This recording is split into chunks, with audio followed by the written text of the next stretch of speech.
आज हम बात करेंगे मेडी असिस्ट हेल्थ केयर सर्विसेज की। ये इसका अगर स्क्रीनर पे देखते हैं अपन तो इसकी फाइनेंशियल बैलेंस शीट वगैरह देख सकते हैं।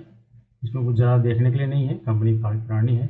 और अगर चार्ट के हिसाब से देखें तो 5 साल या 10 साल जो भी देखें तो अभी पी रेशियो काफ़ी नीचे की मीडियम पी रेशियो देखें तो 48.9 है, जबकि ये भी आप देख रहे हैं 38 करीब है। तो इसमें कोई इशू है नहीं ज़्यादा। और ये क्या काम करती है मैं आपको दिखाता हूँ। यहाँ पे लिखा है 2000 की जून 2000 में बनी थी ये कंपनी और तब से चल रही है। पुरानी कंपनी काफ़ी, कोई दिक्कत नहीं है। और ये यानी वो जो मेडिक्लेम और ये सब होता है उस तरह की चीज़ करती है। इंश्योरेंस की बहुत बड़ी कंपनी है और इसमें एक बहुत बड़ा नाम भी है, वो मैं दिखाता हूँ आपको, जिससे एक कॉन्फिडेंस भी आता है। वही ये doctor Vikramjit Singh Chatwal, chairman all time director. तो बहुत बड़ा नाम है। बाकी लोग भी हैं, ये कपाड़िया जी और ये सब, लेकिन ये बहुत बड़ा नाम है तो इसलिए ज़्यादा सोचने की जरूरत नहीं है। अब बात ना क्या है इसमें रजिस्टर्ड तो अभी जनवरी में हुई है 2024 में, 15 जनवरी को IPO आया था करीब, ये इसी रेट पे आया था करीब 415 के आसपास में। तो अब ऊपर चला गया है इस रेट से। तो फिर अब हमें क्या करना चाहिए, क्या प्लान कर सकते हैं, वो मैं आपको बता देता हूँ। क्योंकि इंश्योरेंस सेक्टर में वो भी मेडिक्लेम में तो बहुत ज़्यादा वो है, डिमांड भी है आजकल, ज़्यादातर लोग करवा भी रहे हैं, तो आगे भी अच्छा रहेगा। अब ये IPO के बाद में तो काफ़ी अच्छा रनअप दिया। अगर आप देखें तो IPO के हिसाब से देखें तो इसने आप मतलब कितना आपको दे दिया ये,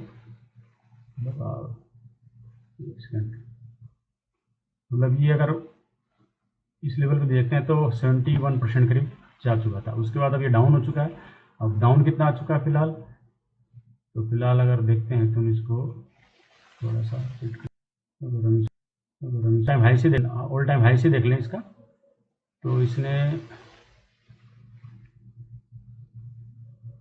मतलब 41% डाउन भी आ चुका था ये।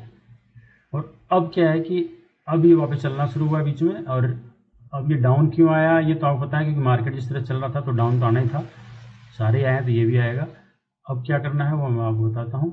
ये मैंने लगा रखा है GTT ऑर्डर्स के, इसको आप समझ लीजिए थोड़ा सा, फिर आगे बढ़ते हैं। क्योंकि ये IPO जनवरी में ही आया था, 1.5 साल हुआ, तो ज़्यादा डेटा पीछे का तो नहीं, लेकिन कंपनी की 2000 की है तो बहुत पुरानी कंपनी है, इसलिए कोई ज़्यादा इसमें हमें सोचने की जरूरत नहीं है। अब यहाँ से जिसने भी प्रॉफिट बुकिंग करनी थी कर ली धीरे धीरे। अब ये क्या है, यहाँ पे बाइंग फिर चल रही है धीरे धीरे।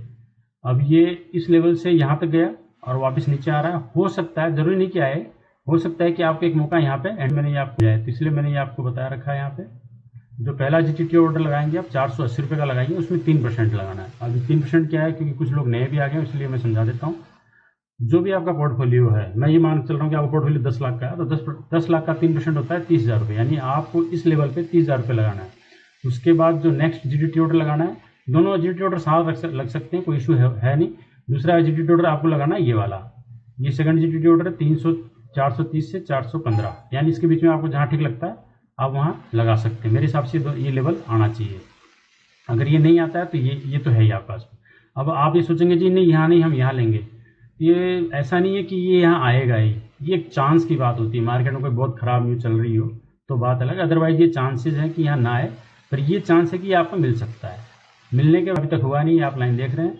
तो फिलहाल हमें इस लेवल पे कहीं मिल जाए तो ठीक है, और 3% यहाँ लगा लें और 3% का यहाँ GTT ऑर्डर लगा दें। उसके बाद जब ये चलने लगेगा तब हम ट्राई करेंगे कि इसको इस लेवल के आसपास में निकालने की कोशिश करेंगे, उससे पहले नहीं। अगर उससे पहले भी अगर चाहते हैं तो अगर हम इस लेवल से भी लेते हैं तो हमें अगर मान लो इस लेवल पे निकालना है तो 28% है, और इसके ऊपर जाते हैं 43% है, मतलब ऑल टाइम हाई से पहले ही निकलेंगे। उसके बाद थोड़ा सेलिंग प्रेशर भी आ ही जाता है। और अपन लोअर लेवल पे ले रहे हैं तो वैसे भी कोई टेंशन की बात नहीं है, और कंपनी अच्छी है, बहुत पुरानी है, और आगे भी जिस तरह से काम चल रहा है, जितनी डिमांड है इंश्योरेंस कंपनी की इस तरह से मेडिकल में, तो अच्छा ही करेगी, इस उम्मीद से अपन कर सकते हैं। तो आप प्लान कर सकते हैं, मेरे हिसाब से ये। और दूसरा एक चीज़ और बताता हूँ, ये जो सेकंड GTT लेवल का जो ऑर्डर अगर आता है मान लो सपोज अगर आता है, तो आप इस लेवल पे अगर बाय करते हो तो उसको क्या है कि फिर आपको इस लेवल पे करना पड़ेगा, प्रयास करना पड़ेगा। यानी यहाँ ये जो इसका ब्रेकआउट है इसके, यानी आपको 25% के आसपास में फिर इसको निकाल दीजिएगा, इसको होल्ड कर लीजिएगा। ऐसा है, वीडियो ठीक लगी है, समझ में आई है तो आप इसको लाइक करें और सब्सक्राइब करें। सब्सक्राइब जरूर करें और उनको भी शेयर करें, जो शेयर मार्केट में फंसे हुए रिटेलर्स उनको भेज सकते हैं। और लाइक जरूर कीजिएगा, लाइक करना ना भूलें। Thank you.